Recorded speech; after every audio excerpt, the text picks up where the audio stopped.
It's the Worldwide Sports Radio Network. Great moments are born from great opportunity. And that's what you have here. That's what you've earned here tonight. Forget about the crowd. It's the size of the school. Their fancy uniforms. And remember what got you here. If you put your effort and concentration into playing to your potential, to be the best that you can be, I don't care what the scoreboard says at the end of the game, in my book, we're going to be winners. On this team, we tear ourselves and everyone else around us to pieces for that inch. We claw with our fingernails for that inch because we know when we add up all those inches, that's gonna make the difference between winning and losing. It's down to the wire with Errol Marks and Speedy Petey. Oh, Petey! Oh, Petey! On the Worldwide Sports Radio Network. And welcome, ladies and gentlemen. This is Down to the Wire. I'm your host, Errol Marks, my co-host, Mr. Speedy Petey. Remember, you can reach us by calling us at 631-965-4990. And remember, guys, you can follow us by going to our website at www.worldwidesportsradio.com. Guys, if you're not following us on our social medias, all you have to do is go to our app. You go to iOS, WWSRN. Again, it's WWSRN with our app on the iOS, and on the Android, it's Worldwide Sports Radio Network. That's all you have to do to search it, and we are there. And by the way, if you guys haven't checked out our website, we have great writers.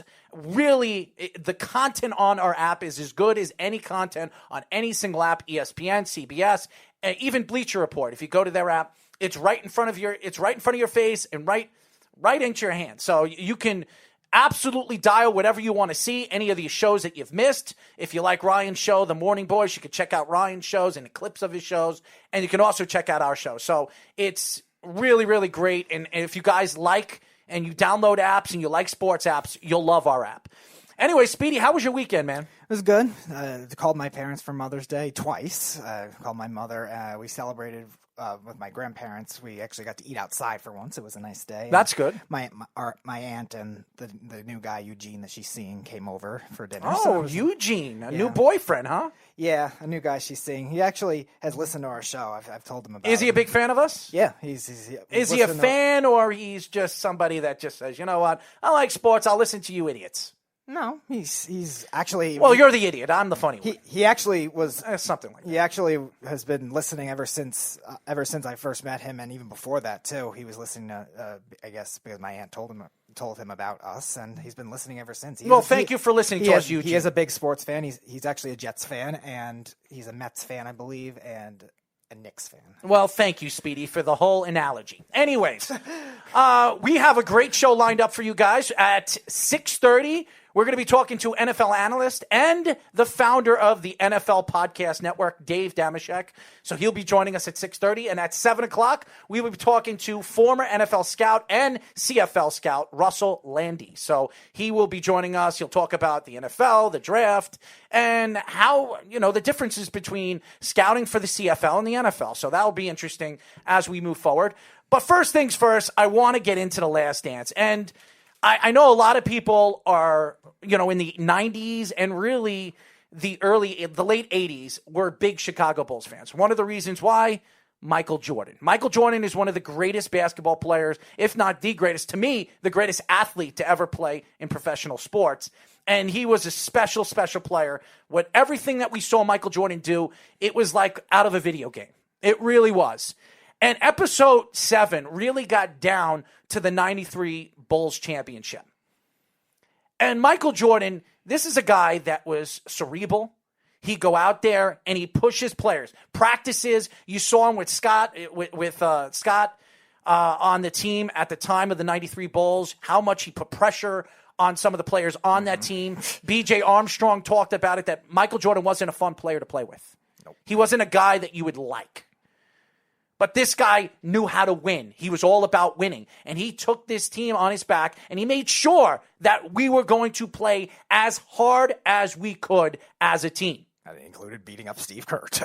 Well, that was in episode 8. Well, no, but it's the same kind of thing. They were showing that, and they were just showing how hard he was on the players because of how competitive he was. And really, Michael Jordan's life was structured. As a championship player, he structured his life between family and the game of basketball. And that was it. He was all about his endorsements, obviously with Nike, which you saw in episodes 6 and 7 with the Olympics and Reebok. You know he is a dedicated person, not just to his family and to his team, but his brand. And then they showed it later in episode 8 with Space Jam. He was dedicated to that too. But what Michael Jordan showed you, and really shows us on this, especially in the episode 7 and episode 8 of The Last Dance, is the guy wanted to win, and he would do it at all costs. This is what this guy was all about. He was all about finding a way to win, and he would do anything to get to that championship game or that championship series where he can win those games. And you could see every episode so far, just chronologically, every playoff series, every guy talking trash to him. He came back stronger than I've ever seen anyone do, in just multiple different instances, multiple different ways. They showed the even if they weren't talking crap to him, Michael Jordan would put in his head that they were talking crap.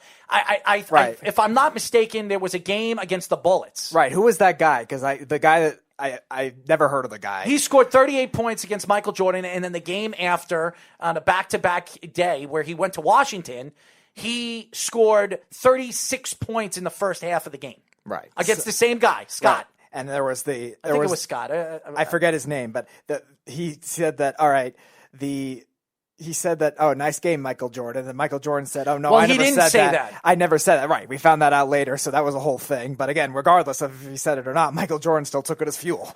Michael Jordan always took everything as fuel. If you ever see him go into Madison Square Garden, even when he came back against the New York Knicks after coming back from, in episode 8, you see it, when he comes back from retirement, Michael Jordan went into New York and scored 55 points against the New York Knicks in Madison Square Garden. LeBradford Smith was the guy's name. There you go. And LeBradford scored 38 points against Michael Jordan, and Michael Jordan did not have a good game. And then the day after, flying back to Washington, he made sure that he was going to let that kid know that he was Michael Jordan. Yep. And he did. He showed him. He showed him. He did that with 35 in the first half, and then he finished 36 in the first 36 half. In the first half, and then he finished with 47. Michael Jordan has shown that year in and year out, the talented player that he was, and one of the greatest athletes we have ever seen, not only on a basketball court, but throughout the country, throughout every single sport that we've seen. You talk about Babe Ruth, Mickey Mantle, Wayne Gretzky, Mario Lemieux, in all their respectable sports, even Michael Phelps when they talk about swimming, Carl Lewis when it came to the triathlon. That's where Michael Jordan was. He was on top of the world. He was the biggest superstar, not only in sports, in the world, just like LeBron James is today.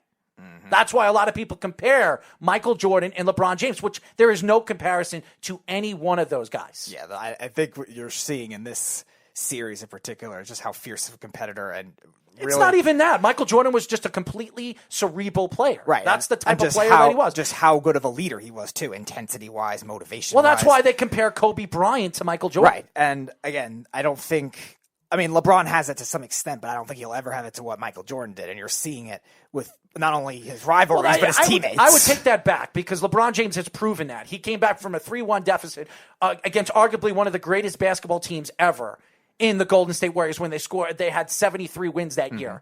And he came back from a 3-1 deficit and win that game, win that series. And I don't want to hear about Draymond Green because LeBron James had everything to do with it. Right, and also the fact that Draymond Green should have been suspended earlier in the playoffs where they might not even made the finals. But also, episode 7 taught us a little bit about Michael Jordan's father's death and the murder of his father. Now, I thought Michael Jordan, over the years, and I really never followed Michael Jordan when I was a basketball fan in the 90s because I was a Knicks fan and I hated Michael Jordan. I really disliked Michael Jordan. Everything about Michael Jordan I couldn't stand. I knew how great he was. He was the greatest athlete I've ever seen. And I was a hockey player, and I was so deep into hockey. But basketball was my love. And watching the Knicks get pulverized by the Chicago Bulls year in and year out in the 90s was just disgusting to me. I found it interesting that at that time, when they were showing that when his father got murdered, why is there such lazy journalism just accusing him of doing it? They weren't having any bad stretches of time. They didn't have a bad relationship with each other. And the such lazy thing that it was gambling that was the reason why, when that's not where his body was found, was just lazy to me. Well, I also didn't know the story where they found his car 2 weeks before they found the body. They found the car in bushes or in between trees in the woods, and they didn't find any body. His windows were knocked out. Everything was knocked out. His brand new car was in the woods, and that's all they found of him. Mm-hmm. And they were looking for his body, and they finally found his body in a lake. What do they call that? A bridge? I think it was a river. It was a river. It was under the river's bridge. Okay. That's where they found it. And Michael Jordan, I didn't know. I thought it was because over the years, you always heard that Michael Jordan was a gambler, and so was his father, and his father liked to gamble. And a lot of people thought that Michael Jordan's father died because of gambling debts. Well, that is so untrue. Michael Jordan even came out on that Last Dance episode 7 and said that had nothing to do with a gambling death. Mm-hmm. And again, I just think that it was just so unfairly scrutinized to what Michael Jordan was and his relationship with his father. He wasn't a bad relationship. It's just so impulsive and lazy and just dumb. All the journalism at that time just lazily accusing him. And also, then you knew the story in '93. Everybody didn't know what Michael Jordan was really going to do, and the stories were coming out from the Last Dance that him and his father had that conversation before the '93 playoffs even began. That he was going to retire in '93 and go and play in the major leagues. That's what he was. That was his love. That was his father's love, and that was the first sport that he got Michael Jordan into when he was a kid. That was a whole interesting segment too. I didn't even realize Terry Francona was the minor league manager. I didn't either. But that was a bit of information, and it's interesting what he said. He thought he could have played in the major leagues, which, again, any manager is going to say that in the minor leagues, but it's Terry Francona, who's a great major league manager. Maybe there was some merit to it. And here's another thing. We'll never know. Here's another thing that people didn't know about Michael Jordan. When he came into minor league baseball, he was on a 13-game hitting streak before he went into that slump. Right. And really, everybody said, and then it took him a little while, and then he figured things out. He figured how to hit a curveball and a breaking ball. And then he became a pretty good hitter. And a lot of people believe that if Michael Jordan played a little bit longer, he would have made it to the major league levels. And you wonder, again, if pitchers maybe took him lightly at the time because, this guy's a 31-year-old, he's a basketball player. And then again, all of a sudden, it's Michael Jordan. Nope, he can still do it. And Michael Jordan, the greatness that he is, he eventually decided to come back. And you saw it. He wore the number 45.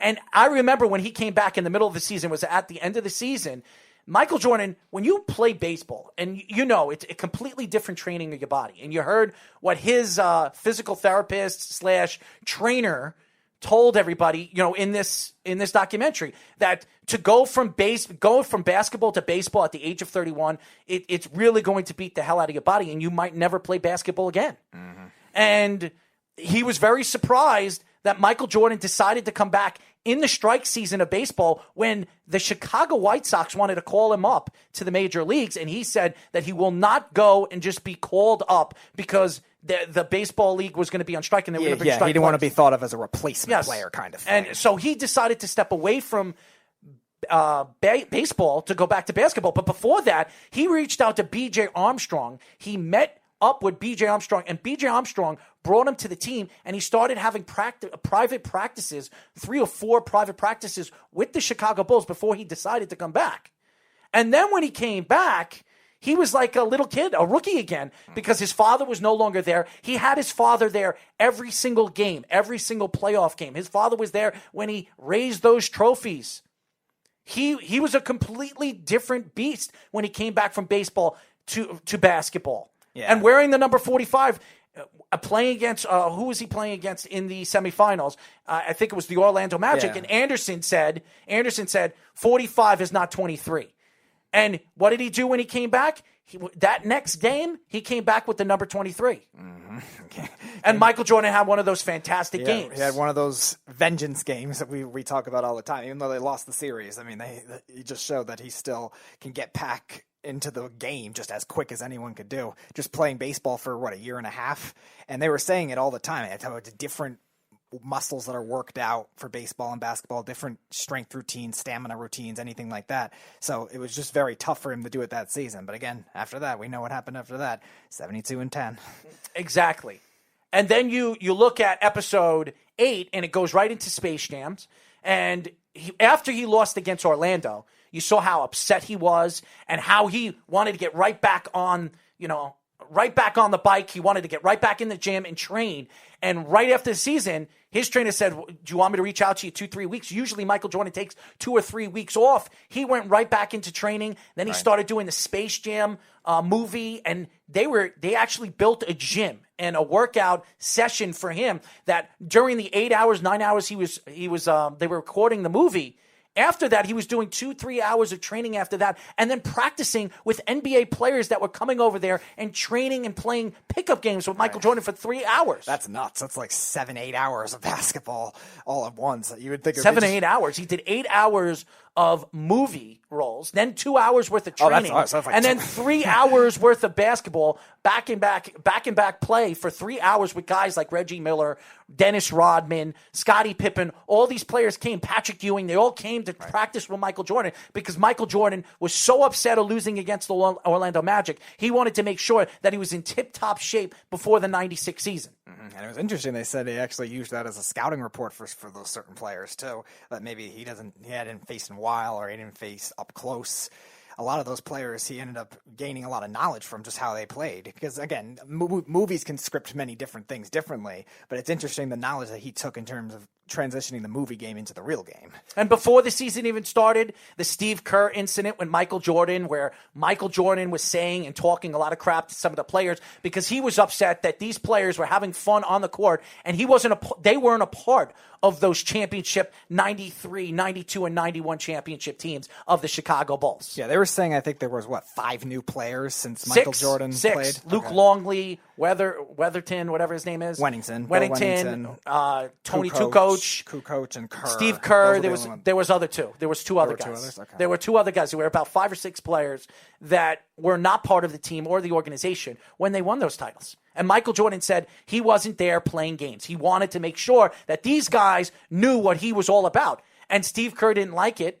And him and Steve Kerr had a scruffle. Steve Kerr punched him in the chest, and Michael Jordan punched him in the face. And Michael Jordan reached out to Steve Kerr after the practice, after you know what, Phil Jackson kicks him out of the practice, and then goes to Michael Jordan and says, Michael, what are you doing? He says, I took it to a whole nother level. I'm sorry. And he reached out to Steve Kerr. He found Steve Kerr's phone number. Not even phone number. He reached out to him in his hotel room. He tried to find Steve Kerr's hotel room, and then he reached out to Steve Kerr and he apologized to Steve Kerr. And he didn't respect. He grew respect for Steve Kerr after that. Right. That was very interesting that Steve Kerr, who not really thought of as an aggressive guy, would have went after Jordan like that, especially, again, not playing with him before that. And he said that team completely changed everything, and the 96 Bulls was the greatest, some people say the greatest basketball team ever assembled. When you see the 72-10 Michael Jordan Chicago Bulls, some people try to compare it to the 98 season when they did win the title. This team was probably the best team they ever had and they ever assembled. And Michael Jordan said that this team was the most together out of all the teams. And it was just because of redemption and also the new depth that they added over those 3 years 2.5 years he was gone. That just really took it to a whole nother level, and still the greatest team ever. And you knew he had his eyes set with the Orlando Magic when he played him in the semifinals. And Michael Jordan said that. When he played them in the semifinals, he had something to prove. And you saw he proved it. That year, they went 1-2-3-4, and they swept the Orlando Magic. The same team that beat them and then went to the NBA Finals. Didn't they sweep their entire way through the Eastern Conference, too, that playoffs? I'm not sure if they swept the whole playoffs. Because I know they did the first round against Miami, but I don't think they showed the second round after that. I think they played the Hornets. I don't know if they showed the second round after that, because they won the first 3 games of the NBA Finals, too, before losing Game 4 and 5 against the Sonics. It's a really fantastic documentary. And if you guys didn't get the chance to watch it, you have to watch it. You have to go out there. You have the ESPN app. If you have Optimum, you can watch every single episode that you missed. It's a great documentary. And by the way, how about the Father's Day game where it was they were up 3-2 against the Supersonics when they were up 3-0. Supersonics came back. And it had a lot to do with Gary Payton, the glove. And Gary Payton, Michael Jordan laughed about it. He absolutely laughed about it when Gary Payton said that he thought that if he played that hard in the first 2 or 3 games, they would have had a chance in that game, in that series. Yeah, it would have been tough to tell because a lot of people were also... They had no chance. A lot of people were scrutinizing George Karl, too, for not putting Gary Payton on Michael Jordan the whole time, which I give him a little bit of a pass to some extent because you also take into account coaching strategies a lot of times are also let Michael Jordan have his and guard everyone else and we'll win maybe. But again, we'll never know how that would have shaped up in the whole series. It would have never happened. But you're right. Just how much depth, how much talent was on that Bulls team. I don't think it really makes that much of a difference. And then the Father's Day game when Michael Jordan came out, it was a symbol for him and his father. And if anybody knows anything about Michael Jordan was all about his father. His father was always there for him. He was his best friend. He was his backbone. And when he lost his father, that was why he left basketball. That was one of the main reasons why he left basketball. Even though him and his father, before the 93 season was over, they were speaking about going into the MLB. Mm-hmm. And so he was the main driving force when he was a kid and even in high school for him to play baseball too. And he wanted to do both. But again, that didn't happen. And the fact that they won the game and really you saw the crying and the tears of Michael Jordan and really the happiness, it was, to me, I believe, Michael Jordan's best and favorite championship because that landed on a day that he can remember his father and he gave something not only for his family to remember but all the fans to remember how much heart and cerebral attitude that he had to get on that court and win that game in Chicago the way he did. There's not a more inspired performance that you'll ever see. Well, you saw Brett Favre do it when his father died. Right. But 5 touchdowns in Monday Night Football. Oh, sure. But to do that in the NBA Finals with the Sonics gaining momentum like that, all the pressure of trying to finish off this great season, and he did it and then some. And then really Episode 8 ended with the 98 semifinals against the Pacers. And I'm looking forward to episodes 9 and 10, the last. It's a shame it's almost over. Hopefully, the sports season. We'll get into that a little bit later. But up next, we're going to be talking to NFL analyst and founder of the NFL Podcast Network, Dave Dameshek, here on Down to the Wire. You're listening to the Worldwide Sports Radio Network. You're listening to Down to the Wire on the Worldwide Sports Radio Network.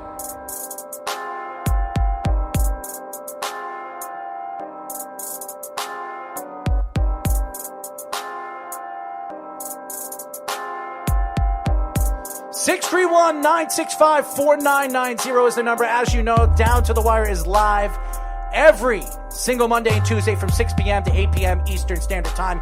We are here live in New York, Long Island, and it's a rainy, terrible, cold day. Speedy loves this weather. He really does. Really?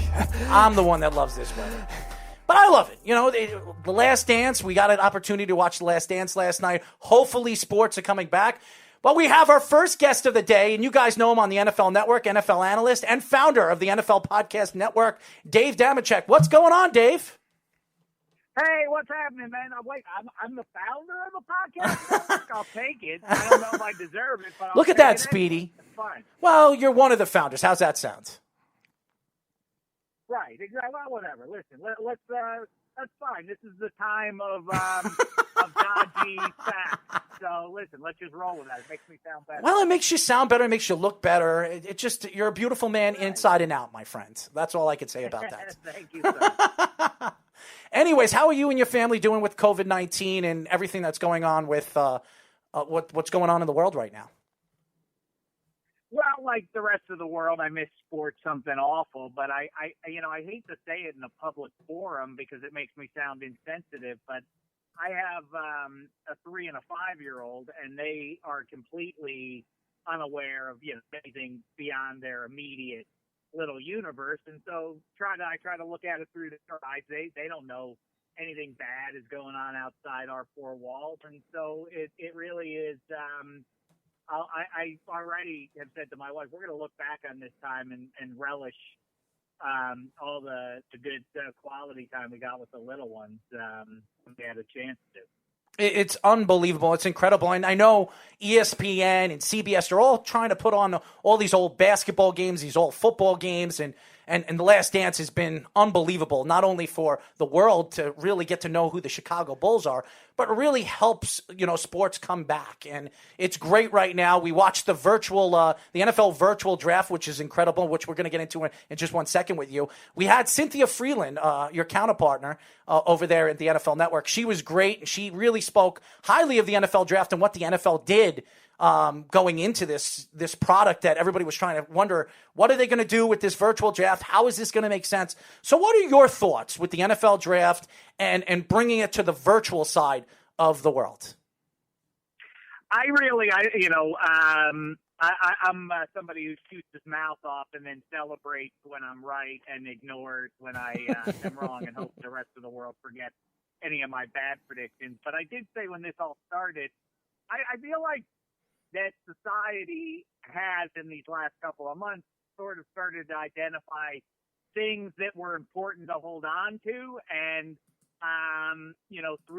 through all that's going on, we might learn that some things aren't as essential as we thought they were.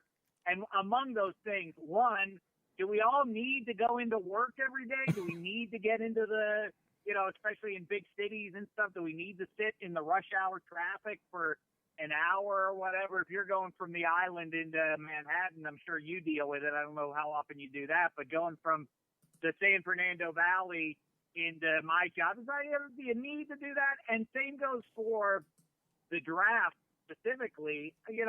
My favorite thing, unironically, I always say if you're near those guys when they're getting drafted, they know better than you do even, that their lives are about to change, their families' lives are about to change for the better, that they're, about to become instant millionaires in the moment that they hear their name called. And I don't think you lost any of that. And in fact, you might make a case that it was improved upon by letting them be in their homes and around just their immediate families and everything. I thought it played just great. I don't know that you need to gather these guys in green rooms and have 3 cameras trained on the little round tables of, with their mother and with their agent. And also it creates that weird moral choice for the player, because so often they make the wrong move. Of hugging the agent before they hug their loved one. It's something I have perennially tried to speak with the draft prospects about. Don't make that mistake. Don't hug your agent before your mom, one. And two, if it is Jerry Jones or whomever calling to tell you you've just been drafted, don't pick it up on the first ring. That makes you look bad. Wait 2 rings, and then when they ask you, hey, you ready to be a member of the Green Bay Packers? Say don't just be like, yes, sir. Be like, I don't know what's in it for me. Play a little tough to get, I'd like to see. But anyway, as it was, I thought it was a lot of fun. Dave, do you think the virtual draft was a big reason, because of potential maybe for technical difficulties, that there weren't a lot of crazy trades, no trades in the top 10, and there weren't a lot of big teams trading extra first-round picks and stuff like that? Is the virtual draft, do you think, the biggest reason for that, or do you think there's another? That was the people were speculating about that before the draft even started. I don't know. One thing I thought might happen right at the top there was the Skins, informed by what Cliff Kingsbury did last year in dealing away the 10th overall pick in Josh Rosen over to Miami. I thought that the lack of excitement and PR buzz and with the Skins in a market, and I should say in a division that has, the Eagles are always great, the Cowboys are always among the most popular, and the Giants are at minimum would appear to be on the rise. The Skins are the lost member of that great division, and I thought maybe they would move on maybe they would see if they could get a taker in Dwayne Haskins and move up to take Tua. I thought that could happen, but I still won't be surprised if Ron Rivera ends up saying, after he gets a good look at Dwayne Haskins, yeah, let's go with the guy who I've been working with and went to a Super Bowl with in Cam Newton. He's available. Let's get him to be our starter in 2020.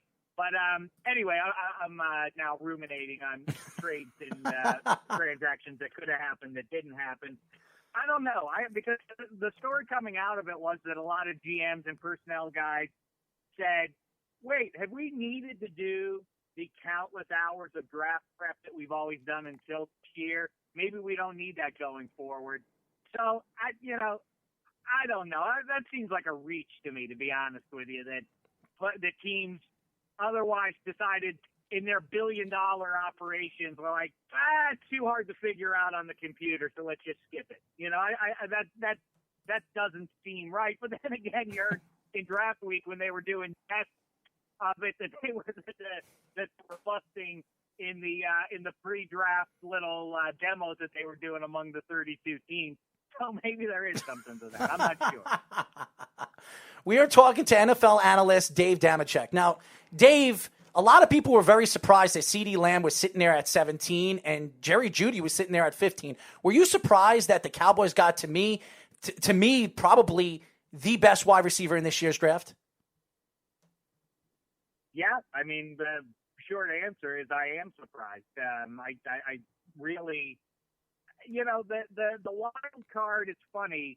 Amy Trask, who was a longtime executive with the Raiders, with Al Davis, I immediately thought of her when they didn't go CeeDee Lamb, the Raiders, and they went for I said that is a pick that Al Davis would love. It's just taking the fastest guy. That's the way he liked to operate back in his day, and apparently so too does John Gruden, along with his pal Mike Mayock, and that's what made it so that Lamb fell to the Cowboys. And now all of a sudden, it's interesting when you look at the Cowboys. They're representative of something that I think happens at this time of the year every single year. I would, and by the way, this is a good radio segment, maybe an entire week's worth of content for you guys, is try and identify which teams in 2020 are absolutely, positively not going to make the playoffs. That's a much harder list to put together than the ones that you think definitely will make the playoffs. You can make a case right now, like, don't the Cowboys appear like there's nothing wrong with them, assuming they get Dak and they resolve that. Every team seems like, minus, like, say, one or three teams out there, like, well, that team definitely can't make the playoffs. It's such a fun game to play right now because post-draft and free agency, every team feels like, I can see it. I can see that team making a deep playoff run come January. And the Cowboys, when you throw Lamb into the mix of what they already have, man, they just seem loaded. It almost feels unfair. Dave, is there any pick or fit from the first round that popular consensus liked that you didn't really like in the NFL draft this year? I feel like off the top of my head, who didn't I love? I think that Justin Herbert maybe wasn't worthy of the 6th overall. I think he ends up being better though. I always look back to, I always circle and reference the 2011 draft as the cautionary tale for all NFL teams that you don't need to reach to get a quarterback, and yet teams do it every year in not just the first round, but they do it in the top 10 picks. Look at Christian Ponder and Jake Locker. They are the two best examples of, like, what the hell did Christian Ponder go where he went in the 2011 draft? And you look through that, that's the best dozen or so picks you'll ever see. I mean, like, I think 5 or 6 of those guys are still at this point cracking to the Hall of Fame. And sprinkled in there are Christian Ponder and Jake Locker. And CeeDee Lamb, maybe 8-10 years from now, we're having the same conversation about, like, why did the Chargers take Justin Herbert when blank was sitting there, CeeDee Lamb or otherwise? And the Chargers, they could have gone and gotten Cam. I know why they wanted a QB. I'm certain they wanted Tua. They were hoping he would fall. But when he didn't, I feel like that was a little bit of a reach pick to get Justin Herbert when they could have taken maybe Isaiah Simmons or somebody like that who tracks to be in a 21st century kind of defensive star in line with Derwin James. If you drop him onto that Chargers defense, Isaiah Simmons, I think it's an airtight defense, and it zigs to the AFC West fully, the Kansas City Chiefs zigs to their zag. you're not going to play who's going to score the most points against the Chiefs. You're going to lose that one. But maybe if you can have a dominant defense, that's the way that you can take them down a little bit. So I think that maybe the Chargers should have gone with Isaiah Simmons because he might end up being Chase Young is probably going to be the best defensive player, but there's a decent chance Isaiah Simmons 5 years from now stands as the best defensive player this side of Chase Young in the 2020 draft. We are talking to NFL analyst, the great Dave Dameshek. Now, we're here in New York, and I know a lot of people, and one of your people over there, Cynthia Freeland, she loved what the Bills did, okay? I really believe she's a Bills fan. She claims she's not. She's a Lions fan, but I believe she's a Bills fan, okay? Everything that she said, she was very high on the Bills. What did you think about the Giants, first, second, and third round, and the Jets, and who out of those teams won this year's draft? In the state of New York, I'm not trying to curry favor with you guys. Well, I guess that wouldn't be, because as long as you guys are men of justice, yes, you don't thumb your nose at the sports god who gave you two teams to choose from. They didn't give you two teams to root for in the New York metro area. Same thing in hockey and baseball and NBA. That people in LA get that sideways. People in Chicago do too. Bay Area, otherwise. The sports gods didn't give you the Giants and Jets so that you could be like, well, now we have 2 times the chance of winning. No, you choose one, you hate the other. That's how it has to be. And you vex me if you say otherwise. I think the Giants had a completely boring but good draft. I think they did what they should have done, and went positions of need. And the Jets, again, CeeDee Lamb is intriguing, and I kind of think that would have been fun for them. And taking care of Sam Darnold is really important. And I will say, if you look at the last decade of evidence, there isn't a ton that says that if you want to win the Super Bowl, you have to have a high-end number 1 receiver. You do, though, have to control the line of scrimmage. Those are the consistent factors in these teams winning Super Bowls. Control the line of scrimmage and have a top 10 quarterback. Sam Darnold, I continue to think, maybe I'm overly optimistic for some people, but I still think he has a chance to be that, to still stand out as the best quarterback of the draft a couple of years ago. I agree with you. He hasn't had any help. I also think that we would be talking very differently and more positively about the Jets if they would have fired Adam Gase and hired a guy like Eric Bieniemy. Gase is the only thing that, for me, kind of dulls my enthusiasm for the Jets.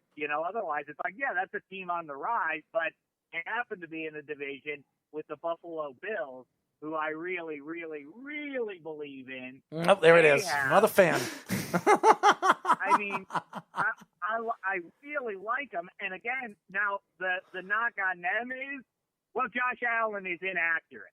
And I understand why head coach. Yes, my hypothesis is that there is a food chain, a trickle down in pro football. GMs condescend to the coaches condescend to the media, and the media condescends to the fans. And so coaches tell the media, like, well, what's most important in a quarterback? What you look for in a quarterback is accuracy. Why do coaches like that? Because it allows them to run what they want to do. They're egomaniacs too, these offensive coordinators. They want their system run the way they want it.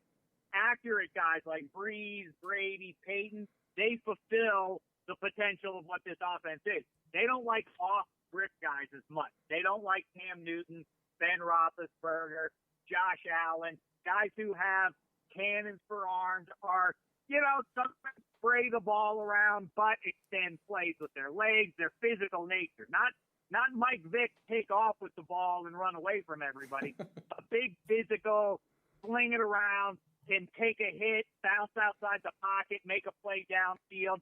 Yeah, they're not lethally accurate, but they make up for it in other ways. So Josh Allen, now everybody, so coaches spread around to the media, Josh Allen isn't accurate. They aren't. That's why the Bills can't do it. Now the media spread around. Josh Allen's bad. Now all fans are, Josh Allen isn't good enough to win. I say, look at Cam Newton, look at Ben Roethlisberger. They're good. Like those, as I say, if Cam Newton and Ben Roethlisberger had a baby, it would be Josh Allen. And I think the Bills fans have only just now started to see the best of what Josh Allen's going to do. Well, the NFL Network has a lot of Bills fans over there. I can tell At you this that. rate, every NFL Network guest you're going to call it from the NFL Network, or as Errol calls it, the Bills Network. The Bills Network. Because he thinks everyone's a bandwagon fan now. Well, you know what? I'll say they deserve a break already because they've shot themselves in the foot from day one. They named themselves. I mean, dig this, fellas. I don't know if you thought this through, but the city of Buffalo is named after the majestic beast that once roamed the plains. Mm-hmm. Then they get a pro football team, and they name it after the guy, Buffalo Bill Cody, who tried to extinguish all the buffalo from those majestic plains. In your own city, you name your team. Your city is named Buffalo, and you name the football team after the guy who tried to kill all the buffalo. It's weird. I knew that. The 20th century, the way the 20th century went is because of that. This is a new millennium, a new Bills. I'd like to see those people win a Super Bowl finally. I did know that weird fact that it's one of the weirdest ones you'll ever see. Dave, you're a big Steelers guy, and they had one of the more fascinating picks of the second round in Chase Claypool, a guy that some people think will be a tight end, others will think will be a receiver. What role do you think he'll have on the Steelers? I guess what we consider to be 21st century tight ends. I don't think hand in the ground, inline blocker, all that kind of stuff is necessarily what you're going to see a ton of. But as a complementary piece to a tight end, when they go, I'd like to see them, not to get too deep in the weeds, but I would like to see them going with the two tight end sets that they were using 3 years ago, and it was just about unstoppable. Yes, it was unstoppable because they had Antonio Brown and Le'Veon Bell. I don't know if you guys heard, but things didn't go the right way, and both those guys are gone from the Steelers now. But for Roethlisberger, that was really an effective set for them. And so the thing is, Kevin Colbert has had a great track record of drafting wide receivers, pass catchers. So I trust him as far as that goes. I do think that they should have taken J.K. Dobbins when he was sitting there. If you would have told me before the draft that Dobbins would be there for Pittsburgh and they would pass on him, I would have been stunned. And to see him go to the Ravens makes me a little queasy. Again, though, I guess I'm trying to fall back on Colbert's track record of drafting receivers and having faith that he knows what he's doing there. And I think it's, to knock the pick is to exist in the vacuum that is that ignores free agency. And the likelihood is with TJ Watt coming up and some of the other guys that Pittsburgh's definitely going to want to hold on to long term, that Juju Smith-Schuster probably, or 50-50, whatever, is not going to be with the Steelers after this season. And physically at least, feels to me like,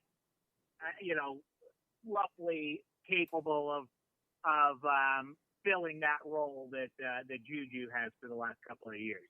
Dave, this is my last question, and we're going to get off the NFL draft because we have a lot of callers that call this show, and silly callers. And as an analyst, as an NFL analyst, and you know a lot about football, and we're probably around the same age. How old are you, Dave? I am 72 years young. No.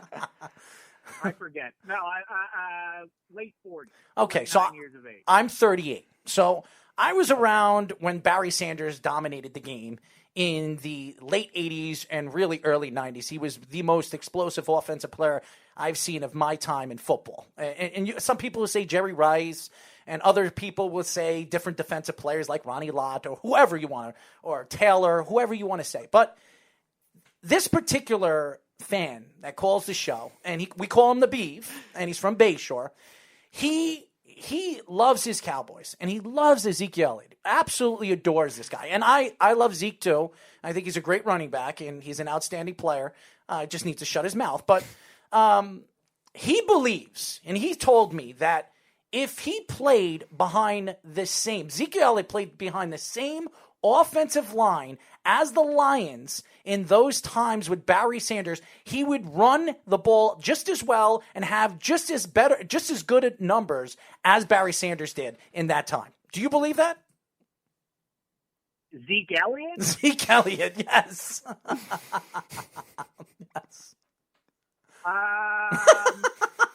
Listen, here's what I'll say. Go ahead, tell the truth. I think for real. I think about Barry Sanders. I don't want to upset you. I think that Barry Sanders was great and would have been great in a lot of different situations. But things really, really went his way. People say, well, he didn't have a fullback and he didn't have all that.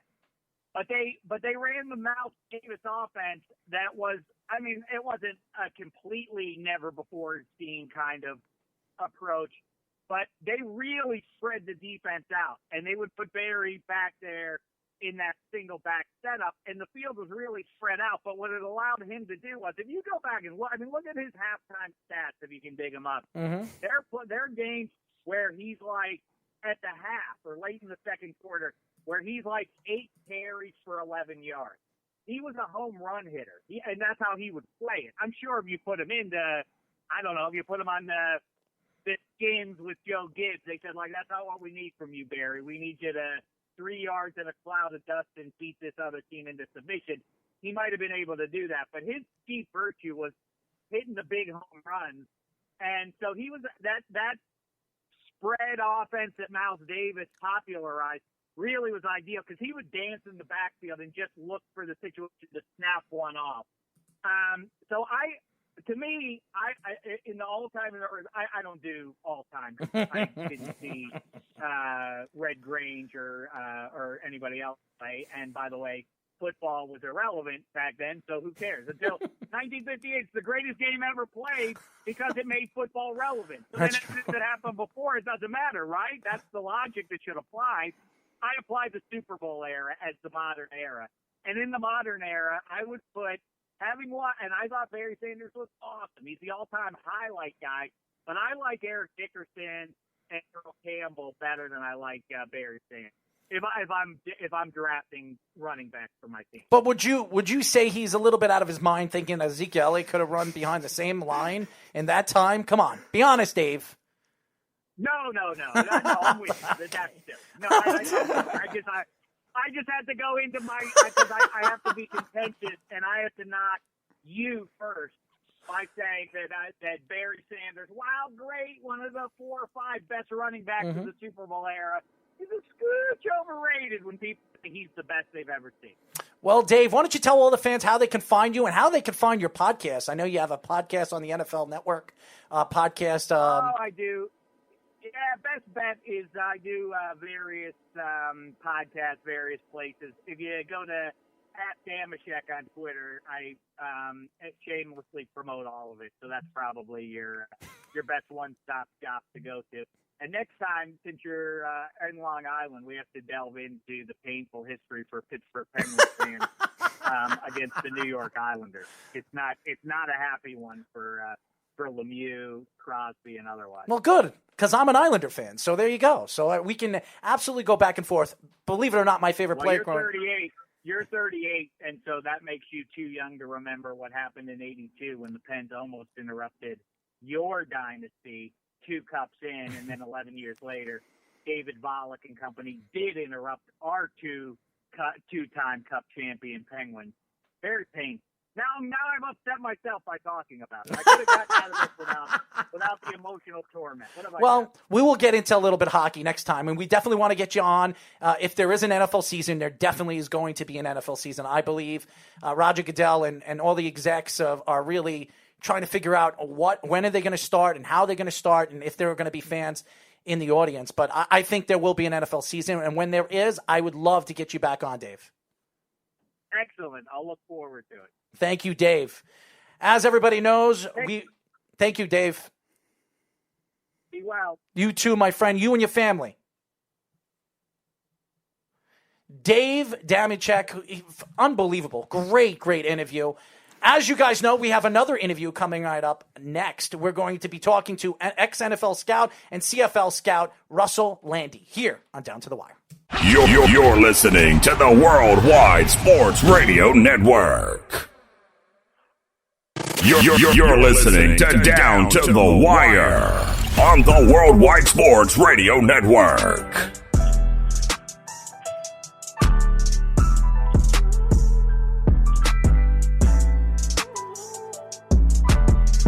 631-965-4990. As you guys know, this is the number to call here at the Worldwide Sports Radio Network. This is Down to the Wire. We are live every single Monday and Tuesday from 6 p.m. to 8 p.m. New York Eastern Time. We just had Dave Dameshek from the NFL Network joining us. He was great interview. And we have our second caller, our second interviewer on the phone right now. And if you guys don't know him, he is a former NFL scout and CFL scout, Russell Lande. What's going on, Russ? Not a whole lot, my friend. Just watching a lot of film and looking forward to hopefully some football getting played this year. Absolutely. How are you and your family doing right now with everything that's going on in the world? We're fortunate that we're doing okay and just grinding along every day, trying to make the best of a weird situation. Yeah, it's a crazy situation, and I know a lot of people are quarantined in their houses trying to find something that's on TV when it comes to sports. You're watching old NFL games, old NBA games. I mean, I'm getting bored of watching the same games I watched 10, 15 years ago. So it's been horrific. It really has. So hopefully the baseball, basketball, football season and hockey season starts soon. We know golf is starting soon. That starts June 1st.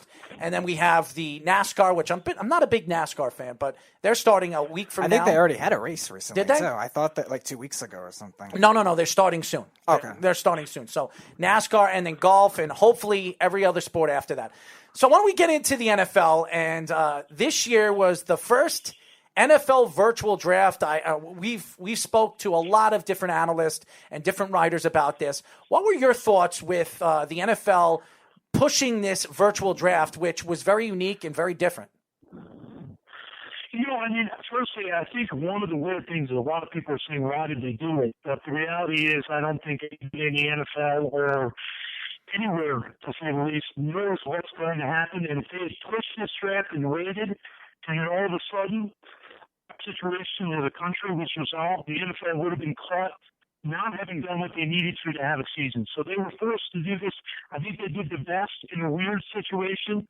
And I know I've spoken to a number of teams, and they've told me that they think this will change the way that things are done for them in the future. There'll be a lot more virtual meetings, and they believe they won't have to send as many people on the road every fall scouting. So I think in the long term, there are going to be some benefits achieved by teams in the league by having to adjust to this weird situation. Do you think the virtual draft was a big contribution to why there weren't a lot of big trades in the first round? None in the top 10 at all, and really not a lot of big ones jumping from like 20 spots or something like that. Well, I think it probably played a little bit of a role, but I think what played more of a role is there were a few players like Burrow and Chase Young, which from what I was told, there was no way either of the first two picks was moving unless one of those teams got blown out of the water with an offer. And because of the depth of the draft, I think a lot of teams were hesitant to make a gigantic offer to move up there, because there's so many quality players after the first round. So I think that played a big part in it. I think the virtual draft played a little bit, but not as big as people are making it out to be. We are talking to former NFL scout and CFL scout Russell Lande.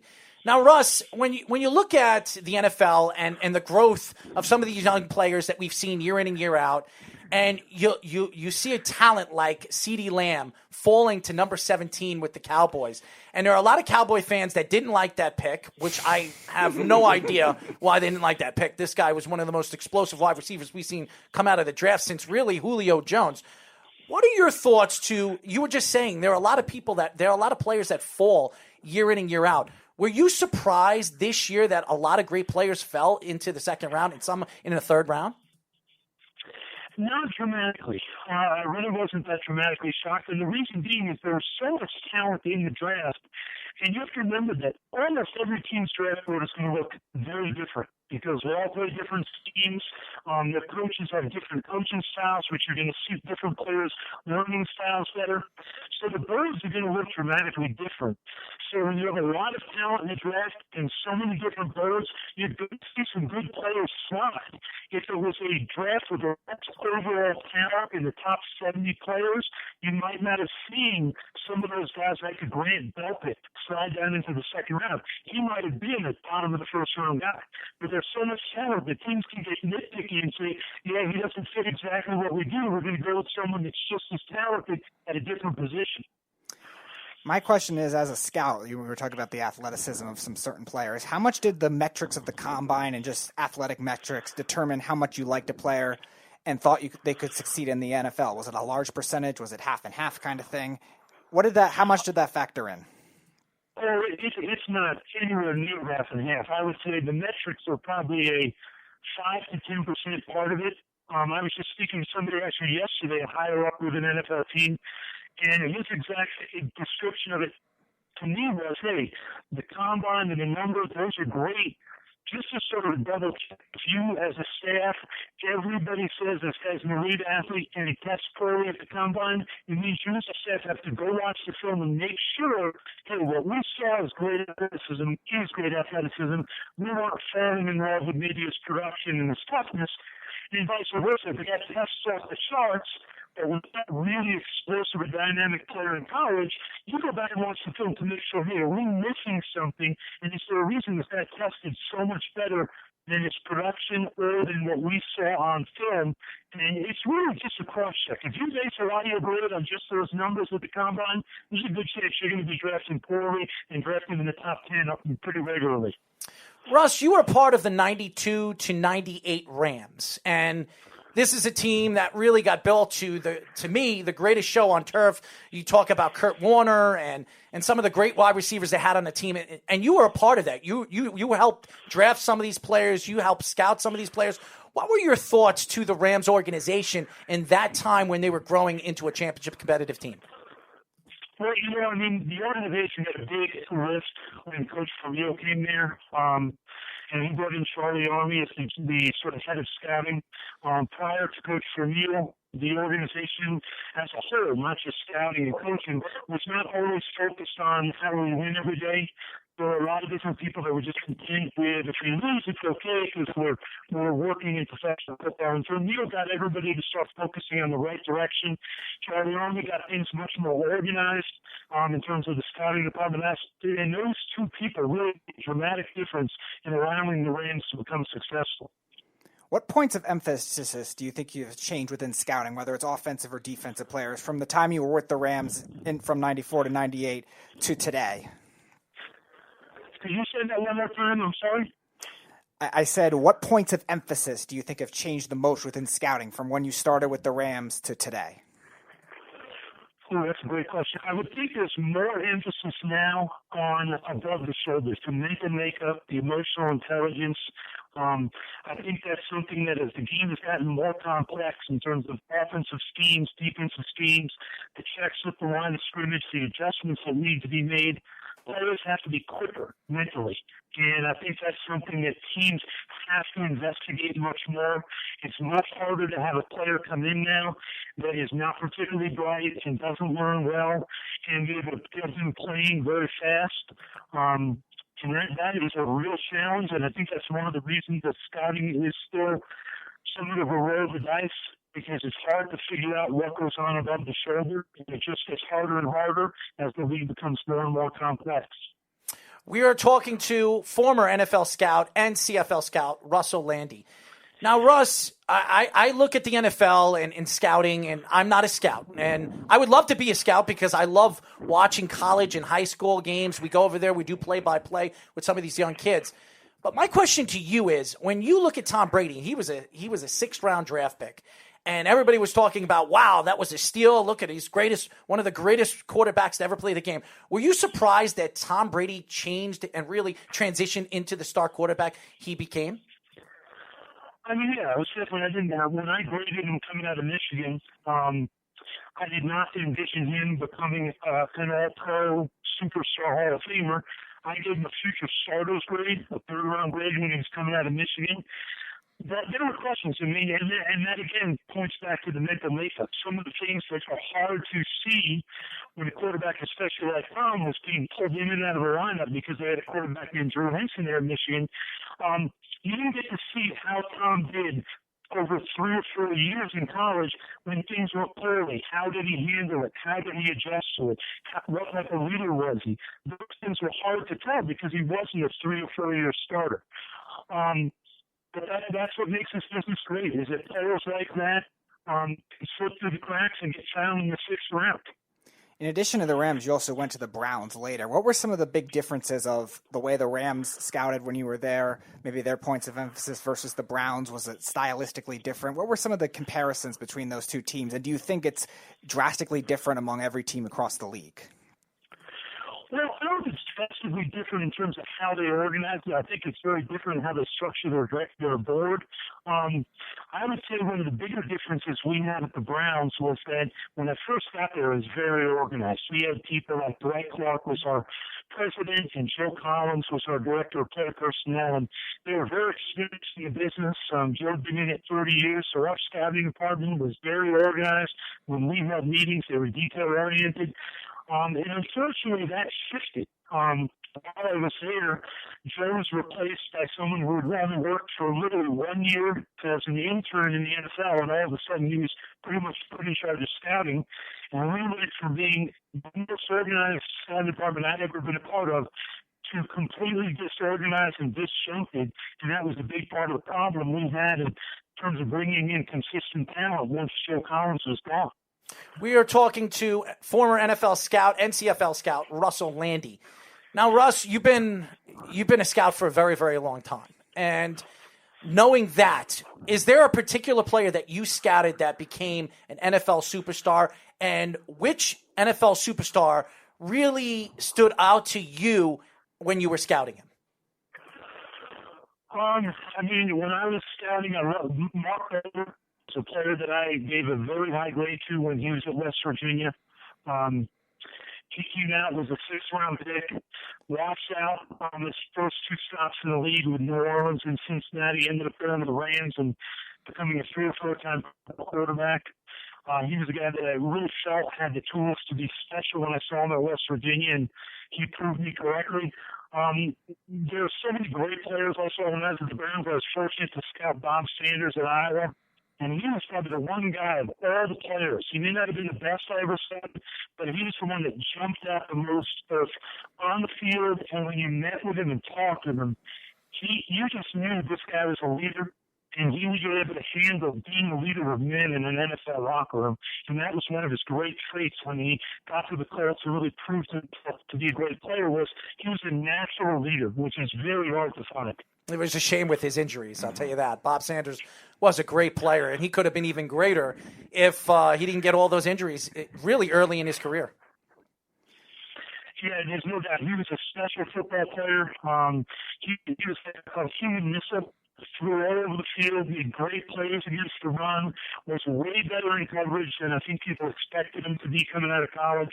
He was a dynamic football player. Not many 5'8" safeties win Defensive Player of the Year, but he did in the NFL. And I think if he had stayed healthy, you might have been talking about a Hall of Fame player. Are there any hidden gems or maybe lesser-known players that you had to convince teams' scouting staff to look into and eventually draft more that did become great players in the NFL or even just good players in the NFL? You know, I think the one guy that I get the most credit for in the NFL is my first year at the Browns. I was on the road, and I went to a school that was not on the list. They didn't have a prospect, supposedly, but I went there because they had a Division I basketball program, which is Drake University. And when I was there, the basketball players, none of them really looked like guys who could make the transition. but they had a place kicker that was not on any list or anything, and I added him to the list for teams to scout because I was doing it for the Browns, but we were part of Bresto, so all my reports were shared with the other teams in Bresto. And the Dallas Cowboys ended up signing Billy Cundiff as a rookie. He made the team, and he ended up playing 10 or 11 years in the league. And if I hadn't gone to Drake that day, he probably would have never gotten on the list. I mean, never played in the NFL. We are talking to former NFL scout and CFL scout Russell Lande. Russ, you're watching the NFL and developing some of these young quarterbacks, the mobile quarterbacks. Are you surprised that the league has transformed into these mobile quarterbacks from the pocket quarterbacks that nobody expected? I'm not overly surprised because if you look at all of them, except for maybe Lamar Jackson, who I think is still developing as a natural player, all of them are good passers. You can't be successful in the NFL, regardless whether it's in the pocket or on the move, if you can't throw the ball very accurately. And I think most NFL coaches, even the newer guys that are doing new things with offenses, will tell you that a quarterback who is not accurate still is not going to be successful in the NFL, whether it's on the move or in the pocket. And I think most NFL coaches will tell you, hey, if they have a guy that's accurate and he can move, that's never done this. So, of course, they want that. So it doesn't surprise me a ton, especially when you look back 20 years ago and guys like Donovan McNabb. He really was able to carry an offense on his back because he had the added ability to get out of the pocket and make plays on the move, in addition to being a good pocket passer. So it's not shocking. Athletes get better and better. Players work harder. Coaches do a better job of utilizing their talent. So it makes a lot of sense that quarterbacks who are athletes are going to be more successful now as long as they can still throw the ball consistently. Moving on to the CFL, how did the different rules and also the wider field change the way you scout in the CFL, both with Montreal and Calgary that you've been with both teams, in comparison to NFL scouting? What are the biggest differences? Well, the biggest difference of them all is, unlike the NFL, where we are searching for the greatest players in the world, we have to find the players that are tremendous players with a ton of potential to make game-changing plays that are just not good enough to last long-term in the NFL, but good enough to come up and be dynamic, productive players in the CFL. It's a very hard balance. Oftentimes we end up with players that are a little smaller and more explosive, but smaller than the NFL would look for, or bigger guys that may not be explosive, but they're so much bigger than a lot of NFL teams would look for a receiver that we sort of make them fit. Even though they may not be the prototypical NFL athlete, they work perfectly in Canada. The other thing we have to look for is Canadian players. Half of our roster have to be Canadian citizens. Wow. So there's 30 or 40 that are playing in the U.S. every year at colleges. There are also 27 Canadian colleges playing college football. So we have to scout those guys and really grind deep to find good Canadian football players. Now, Russ, the XFL went bankrupt, and everybody was saying how great the rules have transitioned the game of football and that the NFL should look at what the XFL has done with their rules and change their rules.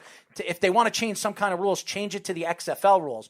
Were you surprised that after with this whole epidemic, this pandemic that's going on right now with COVID-19 and them canceling it, that it went bankrupt as well as it did the first couple of weeks it was on TV?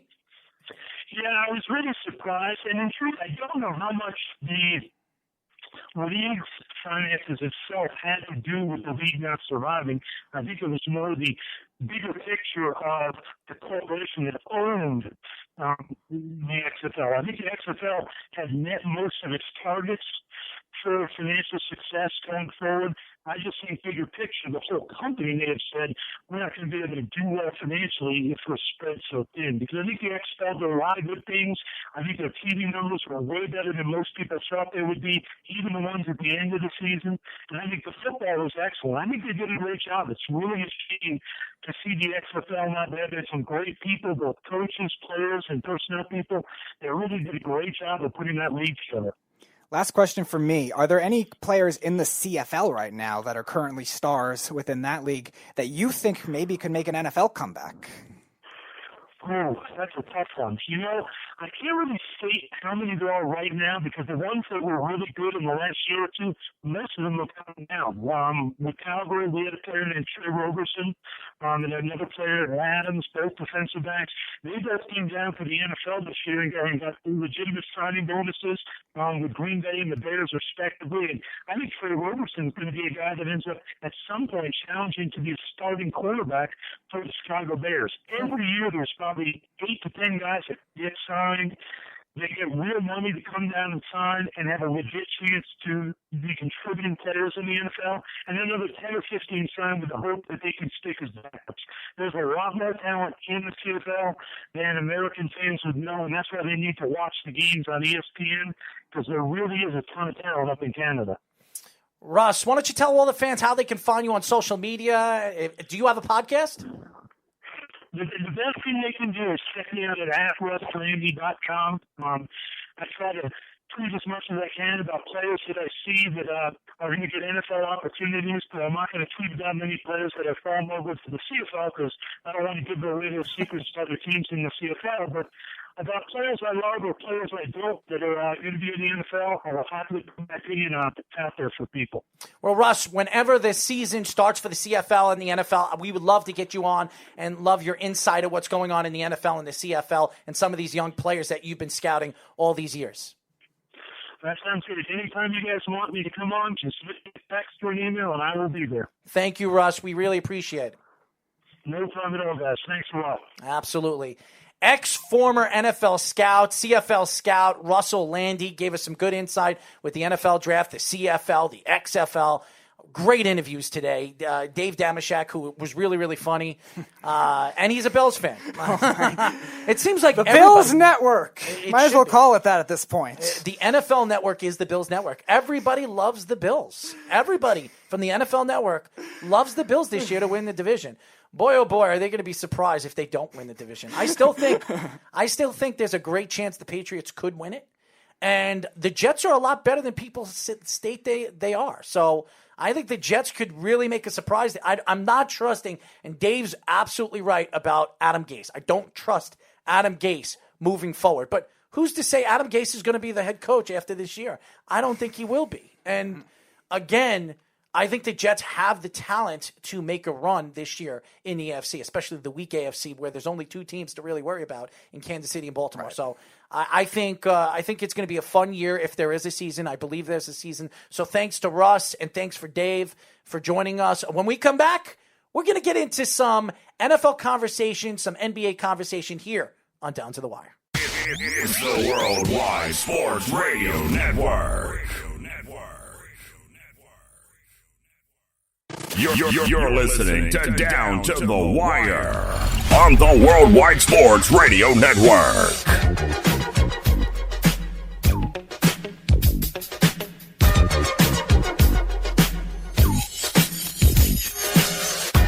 Six 965-4990. A little Ice Cube, yeah. That's what I'm talking about, Speedy. I'm not going to rap today. I'm not going to rap, ladies and gentlemen. As you guys know, this is Down to the Wire. We are live every single Monday and Tuesday from 6 p.m. to 8 p.m. New York Eastern Time.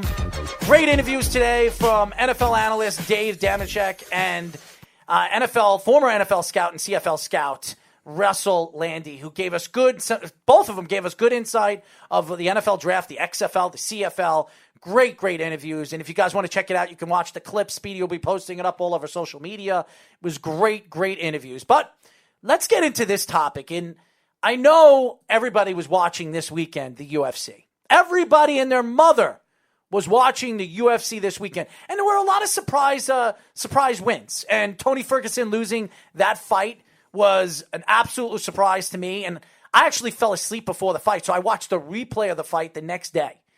But I was not very happy with Tony Ferguson's approach to his attack, his offensive style of game going into that fight against Justin. And that's why Justin completely dominated the fight, especially in the 3rd, 4th, and 5th rounds. Do you think he maybe fought down to him? I think he wasn't expecting Justin to be that powerful. Justin landed some powerful shots and really threw Tony Ferguson out.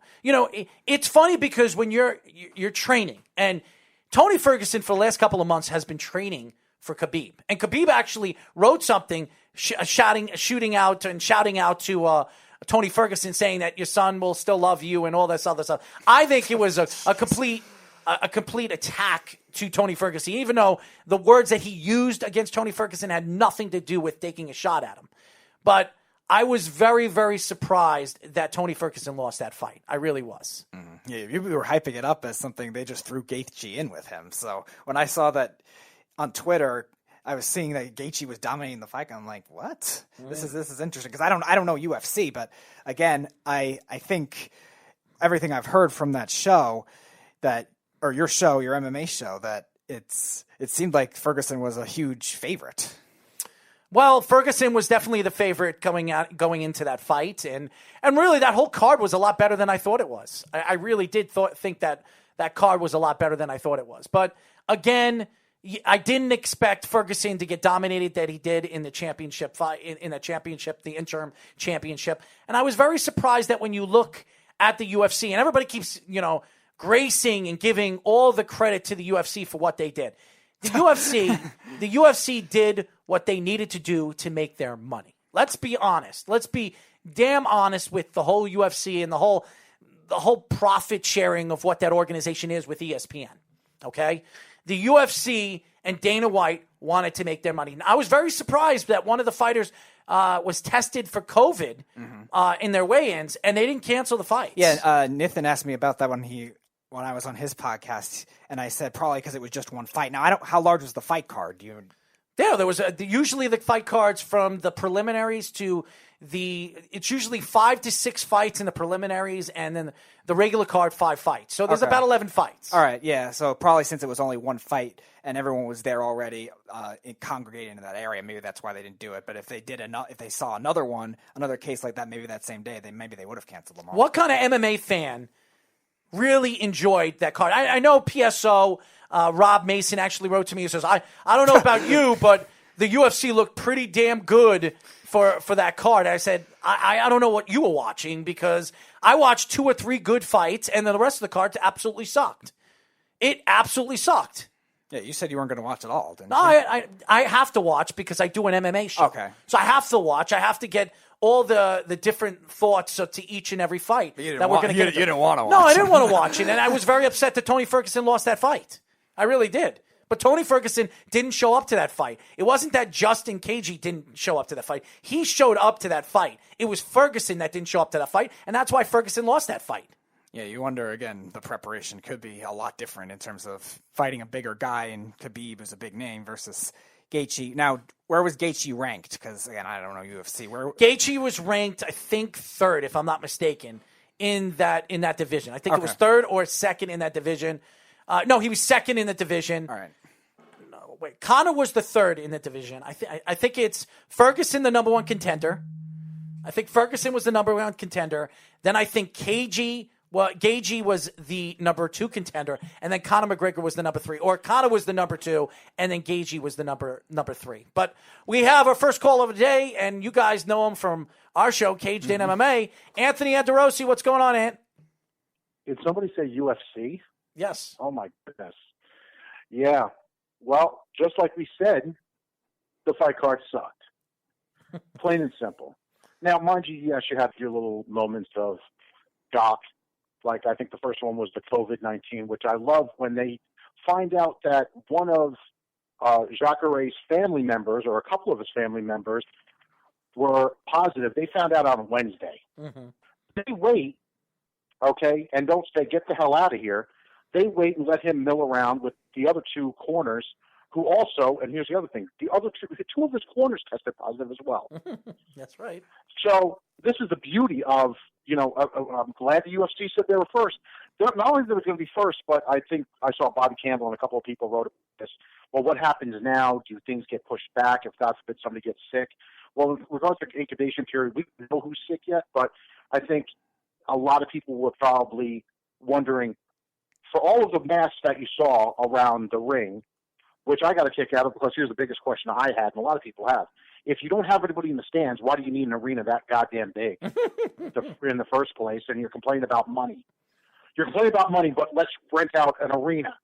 Let's not do this in a performance center in Vegas or a performance center-like setting or something small. No. We need a big arena so it looks even emptier on TV. Hey, Anthony, you love Dana White. You love him.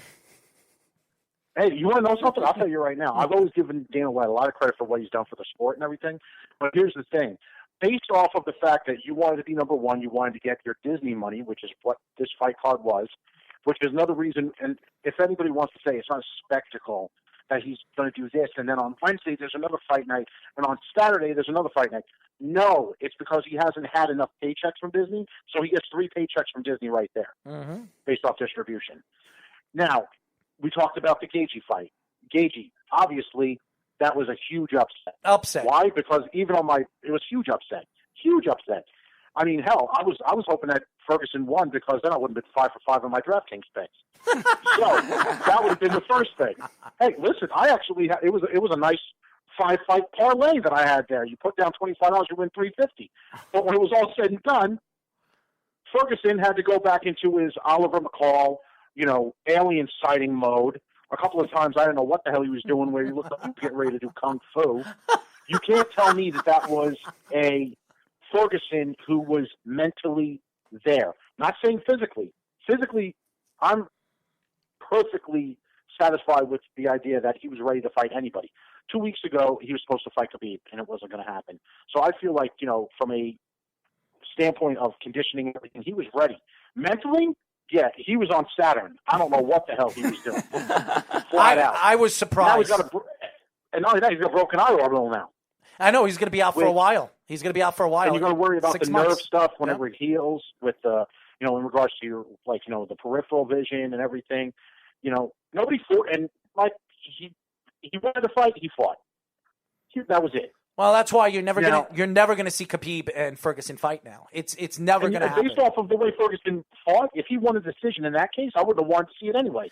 Well, I believe he was one step away from Area 51. No, I believe that he thought that the Gaethje fight was going to be a lot easier than it was, and Gaethje surprised him. He surprised him with the power that he had, and I think he was completely offset on the thought that Gaethje was even going to give him a challenge in that fight, and that threw him off. Mm-hmm. I believe he was ready for Khabib, and I think that if he fought Khabib, he would have beaten Khabib. Now, just because you out there with a guy with nothing to lose. That's what happened. Gaethje went out there with a guy nothing to lose. And I'll tell you this right now. I think Gaethje, if he uses that power against Khabib and he stands up and Khabib decides to stand up with him, I think he has enough power to knock out Khabib too.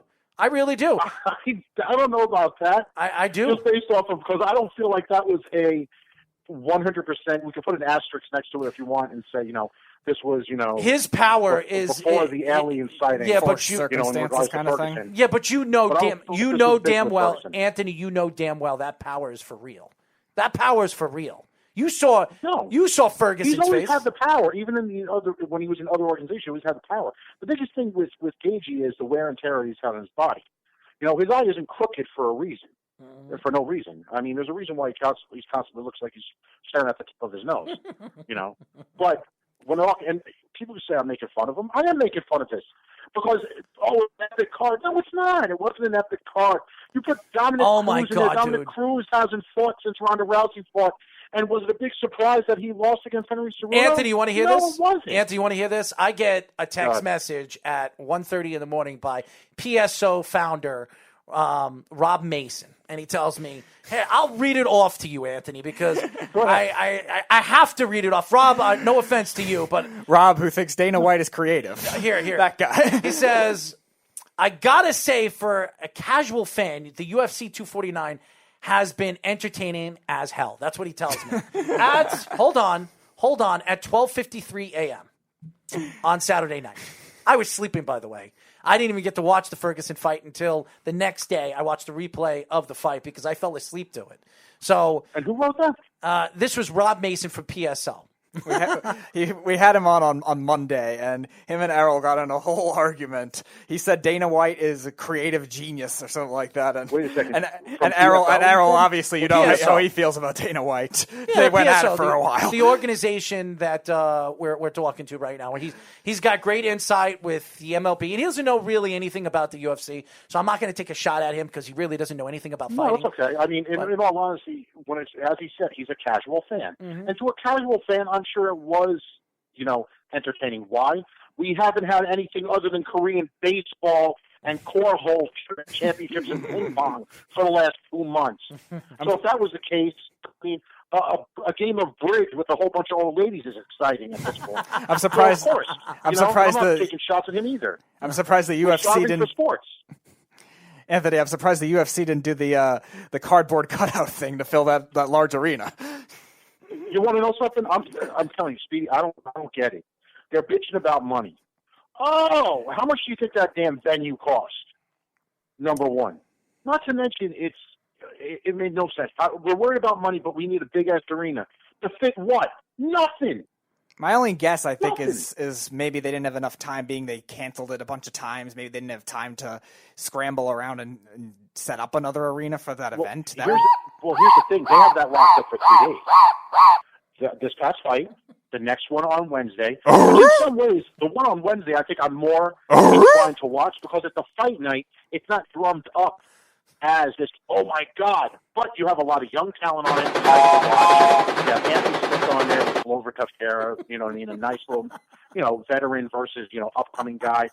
Is he going back to go against John Jones? What happens as soon as John Jones gets out of Sing Sing or wherever the hell he's going to end up next? And then next week they have another one. But it just seems it seems weird. It's, I'm starving for money. I have no money, but I'm going to go out to eat it for dinner. It's that same concept. It's stupidity, and it makes no sense.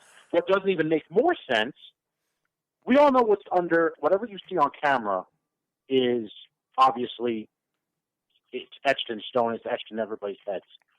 You have fighters that have no masks on. Cornermen have the masks on. People around, the judges have the masks on. Joe Rogan's going, talking to people, got a microphone in their face 2 feet away from each other, no mask. Joe Rogan was making fun of the whole situation that there were no crowd, there was no people out in the crowd. How many times did he go into the ring or go into the octagon after the fight to interview the winner and say, I'm interviewing in front of no crowd, no fans, and he's laughing. I would make that joke too. Because it's ridiculous, Errol. Why the hell? It's one thing if you have some of these major sports like soccer and everything, and there's nobody in the stands. Get it? NASCAR, there's nobody in the stands. You have the Ultimate Fighter TV show, which is in a gym.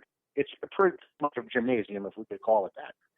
And you see more people that they fit in that little section, from sponsors to whatever, watching the Ultimate Fighter game during that reality show over. That you see in the arena. Why don't you go that way and cut your costs? No, we're not going to cut our costs. We want to go big. We want to be the first ones to do it. Well, there you go. You were the first ones. I would rather be the best one. If you want to be the first one, you be the first one. And on top of that, they're going to be the best at transmitting this damn disease all over the place because as our Florida correspondent, Errol's number one, Jeff told us from Tampa, when he was on the line, we found out that Jacksonville is in the most heavily populated corona infected population in all of Florida. Well, the largest city. That makes sense. So it's like, why not? Hey, you know something? Let's not jeopardize the ones that have nothing in it. Let's just go where they are anyway. Because hey, if we get sick, we're there anyway. What the hell? No, it's like saying, I know I'm going to get my car robbed, so I might as well park it over here in the ghetto opposed to parking in the garage because it's going to get stolen anyway. Well, to me. Give up. To me, I thought the card was okay.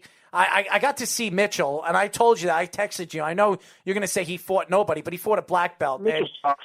He's a hillbilly. I know you don't like him. I was very impressed with the kid. I really was. That there boy's got to go against veterans All right. Well, before and I get believe some indoor plumbing, and then we'll talk. I'm telling you right now, I think the kid's going to be a good fighter. I really do. I was very impressed. Very impressed the way he was grappling. He was taking a black belt, a Brazilian Jiu. I know what you're going to say. Well, he's a black belt, and I know what you're going to say because you train. I got a black belt on right now.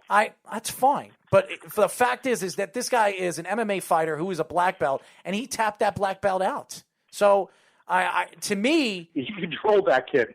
You don't see many 24-30s in a decision. Well, you don't see many 24-30s in a decision. You control. That means you had eight rounds. When you see eights that prevalent in a judging situation, that's the judges. It's an unwritten rule. That's the judge almost telling the referee, "Yo, what are we doing here? Yeah, you shouldn't even be in here." Well, I was very impressed with the kid. I mean, he did everything.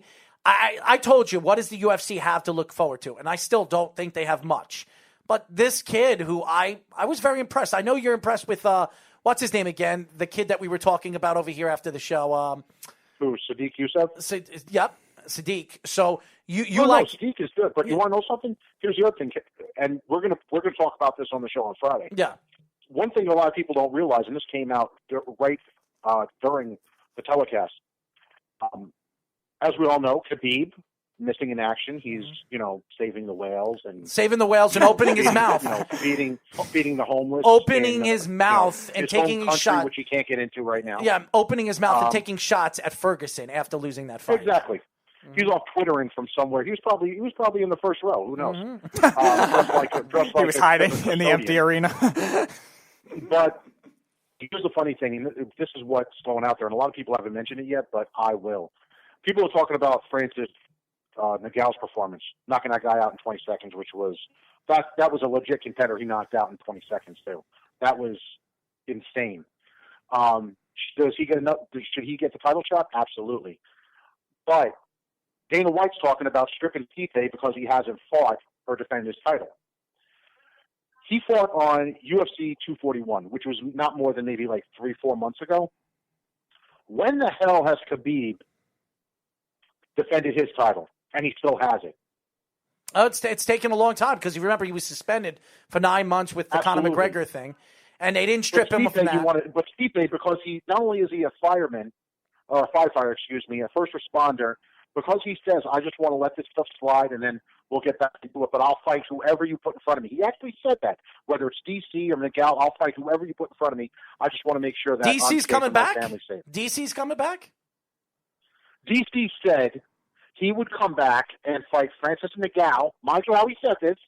Fight Francis Nagao for the vacated title if Dana strips Stipe. So he's already got an agenda. He doesn't want to fight Stipe because what Stipe did to him. Of course he doesn't. He doesn't want to fight him. But he even said, if there was a trilogy, Stipe said, if there was a trilogy, I would come back. Mm-hmm. And unfortunately, Dana White said he wants to clear all this to clear up. I'm not dealing with the chances of getting sick or anything, which he has every right to. But then what do? Now, they said strip him. They didn't say that Nagao was going to have to fight for an interim title. No, because of the money-making factors. Meanwhile, Gaethje, now the interim champion, if anybody thinks Gaethje is going to fight Khabib first, right, they're out of their damn mind. He could say it's going to happen all he wants. Well, who are they going to fight? Who's going to be fighting Khabib first? This is just my take, and this Conor? is the reason why, and I'll actually justify this. Gaethje versus Khabib is not a moneymaker. Not a moneymaker. Gaethje versus Conor is a moneymaker. Conor versus Khabib is a moneymaker. Gaethje with Khabib is not a moneymaker. So who do you think is going to fight Khabib next? I honestly think that Khabib could get Conor before unifying the title with Gaethje. I don't. I think here's the guy I think Conor's going to fight next now that this all happened, Nate Diaz. I think it makes sense. Nate Diaz. No, like I said, that makes sense as well. Yes. Conor and Gaethje. As soon as you put Conor in, money's coming. Right. Money is coming. But you understand what I'm saying? By Gaethje is not a name on himself alone. That's why what you do with this is on that same card you put, as the co-main event, Conor versus Nate That's what I would do, and or make them. I would stretch out. I totally agree with you. Stretch out the dollar, because at this point, you know as well as I do, it doesn't matter who and how many fights McGregor wins or loses. You could throw him in there at any time, and he's going to make money. It's kind of like the Anderson Silva thing. It's there. He's now there to sell tickets. Conor's there now to sell tickets. That's what it is. And I mean, unfortunately, should it happen that way? No. But this, just like everything else, just like what we're seeing this weekend, it's a business. Nobody cares. I mean, think about it. It's a business. You don't care if people are getting sick. I'm not a businessman. I'm a businessman. Jay-Z said that. That's it. You know, so like I said before, and I'll let you guys go because I'm sure there's plenty of things that you want to cover. Well, we're going to finish up, yes. Fine. I'm just saying. And everybody tune in on Friday. Trust me, you'll hear a lot more rants and all this stuff. We have some guests. Not just this fight. You have two more. We have some guests on Friday as well. We do? Yeah, well, there you go. Jeff from Camp? No, we have guests that are going to join our show on Friday. Oh, okay. Well, thank you, Anthony.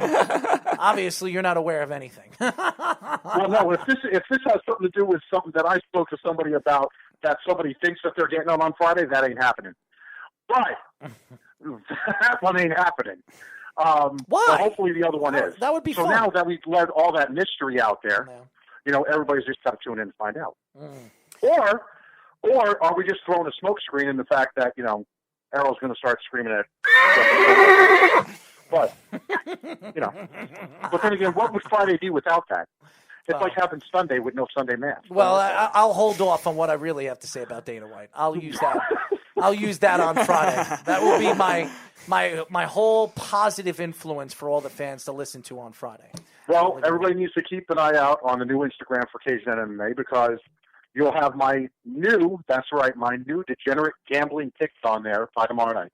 How wonderful. Looking forward to it, let me tell you. Hey, listen, if it wasn't for the upset, I would have been 5-5, Earl. Wow. You really got to get in on this.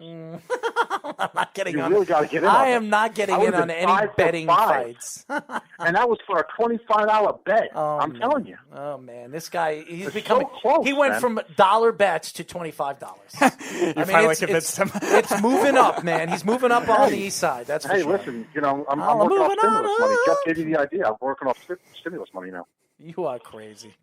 Anthony, thank you for joining us. Have a good one, guys. Anthony Andarosi, my counterpartner for Caged in MMA. We will have some guests joining us on Friday. That's going to be fun. There is a guest that I do want to get on the show. I don't think he wants him on the show, but I think it'll be really, really funny if we can get him on the show. So, and we're going to have some UFC fighters joining us in 2 weeks after this week. So we have a couple of them lined up for all the fans out there. So stay tuned for that. Before we go, there a lot of talks right now with the NFL coming back, and is the NFL going to have fans in the audience if that happens? And I do believe everything that I've been hearing through different insiders that the NFL is planning to start the season on time, and that the stadium will not be filled, that they're only going to allow about 20% of the fans to come into the stadium and watch the games live. Now, a lot of people say, well, what does that mean? There are ticket holders. So are all the ticket holders are going to be those guys? I say no. I think 10% will be ticket holders, and the other 10% will be variated through, buying tickets online, but it's going to be very expensive. So if you're a football fan and you're an NFL fan, the best thing to do is make sure you get the NFL package. Right, and I think a lot of those ticket holders, too, weren't expecting these circumstances to come about. If they were season ticket holders for 20 years or so, this is the first time that kind of thing has ever happened where this season is on strike because of this. We had player strikes in the 80s, but nothing like this, where you're going to have fans maybe reduced to maybe 7,000, 8,000 fans. That's about 20% of 40,000, 45,000, depending on how much your stadium gets. It's nothing reduced like that, where you're going to have to spread out across the stadium. Not every fan's going to be able to get good views. And again, the teams as a whole are going to lose some profit as a result as well, just because there's going to be more skeptical people of going. I think it's going to be very, very interesting moving forward for the NFL season and the MLB season and the NBA season. I have been hearing stories that the NBA, everything that I've heard, I didn't think the NBA is coming back. Now what I'm hearing after what Adam Silver has said over the weekend that he believes that there will be an NBA season, and they plan to start the next NBA season for 2021 in December. Okay. So what they're going to try to do is they're going to try to start the season sometime at the end of June, July, and they're going to have a playoff, or are they going to play those 15 games? I don't know, but I do believe that they plan that the season will be over in October, and then they're going to have about a month and a half, 2 months to have the NBA draft and whatever they plan to do before December, end of December, beginning of January for the NBA season of 2020. I would imagine the NBA would try to prioritize the playoffs as more of being the focal point, and they would, if worst case, reduce the next NBA season, because a lot of players sit out those games anyway with load management now. So I don't think them shorting the NBA regular season of 2020-2021 would be as big of a deal, considering all those players sitting out. And I do believe the MLB season will have a season as well. Every story that I've heard that the MLB in the next couple of days are going to reach out to the players and give them their thoughts on how they plan to have a season this year. I do believe they're going to cut the season down to about 90 to 85 games. And I believe it will not be held in any of their stadiums. I think it will be held in Arizona and possibly Orlando or Florida, the Florida outcast of some Fort Lauderdale or something like that. We've heard Arizona, Texas, and Florida, those being the three spots if they were to do that idea. And the games anywhere from 75 to 90 games. It's not the same. No, it won't be the same. It's not the same as a baseball fan not to get the chance to watch the Yankees play in Yankee Stadium this year, not to get the chance to go to a baseball game in Citi Field and hang out with the family and go and buy some popcorn or some ribs or whatever the heck you want to eat and drink a beer. That, to me, is the most horrendous thing that's happening in professional sports today and moving forward, is the fact that there aren't going to be an opportunity for us to go and watch these football games live. Now, is it better on TV? I think it is, because you get up close and personal. You get to hear the play-by-play. I think it's just much better. It's just not the same thing without playing in front of a crowd. I think players are going to think that too as they move forward, especially the NBA season, where everybody is saying, and the Lakers and the Clippers are not going to be playing home games at any time. So it's a disadvantage for the Lakers, and it's a disadvantage for the for the Staples Center, because even though they're not bringing any money because there's no fans going to be there. To me, as a Laker fan, or even as a Clipper fan, the fact that they're not going to get the chance to play on their rims, their stadium. Now, everybody keeps saying, well, that doesn't mean that they can't play in the Staples Center because there's no fans there. They have already said there will be no events, no matter what, players or no players, or no fans. There will not be any live coverage games played in LA for the rest of the year. Right. It's also surrounding city kind of thing. You're used to the routine at the Staples Center if you're a Clippers or Lakers player, and the routine of the LA, the city, versus, again, if it's a neutral site, or, again, what is essentially a road game, potentially, depending on where they're located. It's going to be very, very interesting. In the NHL season, I do believe it's coming back too, and I believe they're coming back before the NBA is. I think they have to, just because of the ice surfaces, I would imagine. Well, I just think that Gary Bettman, I call him Bettman, because you can bet on Gary that he's going to have he's going to bring back the season because he wants to make the money. But I do believe that the NHL will have a playoff, and I don't know how they're going to set up the playoffs, and are they going to let some of these teams, maybe you let more teams make the playoffs and have like a round robin.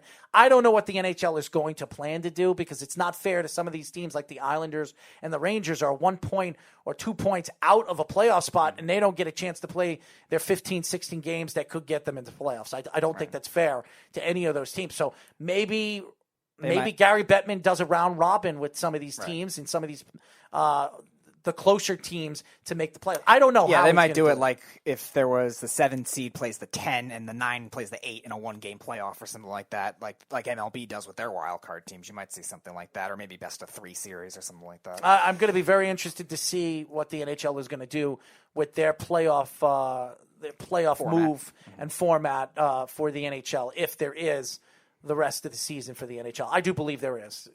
Definitely bet on Gary Bettman. So, nice. I would bet on him. So and I do believe everything. I didn't think basketball was coming back. everything that I've read, and especially what Adam Silver said over the weekend, that they plan to have a basketball season, and the players want a basketball season. So it's going to be very interesting how they're going to test these players, COVID-19, and they're going to have thousands and thousands of tests, which we're very low in here in the United States, especially in New York State. How are they going to do that, and where they're going to be doing that, and where they're going to be held? And the NBA is a very rich organization, but is it going to be worth doing that every single game, every single day for these players to test? And if they do test positive, it's a disadvantage to those teams not to have those players for 2 weeks. Right. So it's going to be very, very interesting moving forward as far as I'm concerned in professional sports. Tomorrow we have a lot of special guests. Who do we have tomorrow? Tomorrow we have at 6:15 we have the Alex Fuse, one of the Royals. Alex Fuse? You said the Alex Fuse. Who is he? No, I said we. Sorry, Alex Fuse is he does one of the Royals minor league systems. He does the play-by-play broadcasting for that. He will be on at 6:15, and then at 7:15 we have former NFL defensive back Von Hutchins. He played 6 years with the Colts, Texans, and Falcons, and now he's also one of the high board members of the NFLPA. He also does scouting for this will be fun to ask one of the Southeast collegiate bowls. He does the scouting for that in the Southeast. So there you go. Him on at 7:15. So there you go. We have two very special guests. So stay tuned for tomorrow. Until tomorrow, remember you can call us at 631-965-4990. Remember, guys, download our app. If you're not downloading our app, it is free. Download it. All you have to do is on iOS, go to WWSRN, and on Android, go to Worldwide Sports Radio Network. Download it. It's free. You can stay in tune with us. You can watch our shows live on our app. It's right there on the bottom. Hit the live key. You can listen to us live on the live key now on the bottom. You can read all our stories. You can stay with our Speedy's clips, the video clips that he does that he posts up on YouTube and all over social media. You can see the clips of all the interviews that we have. We'd like to thank Dave Dameshek that joined us from the NFL Network. I'd like to thank Russell Lande for joining us, ex-NFL scout and CFL scout. Great insight with the NFL draft, both of them, and with the XFL and CFL as well. Like I said, we'll be back tomorrow at 6 p.m. New York Eastern Time. Until then, this is Errol Marks and Speedy Petey and Down to the Wire saying good night, and we'll talk to you then. Woo, bang. Thank you. Good night. You're listening to the Worldwide Sports Radio Network.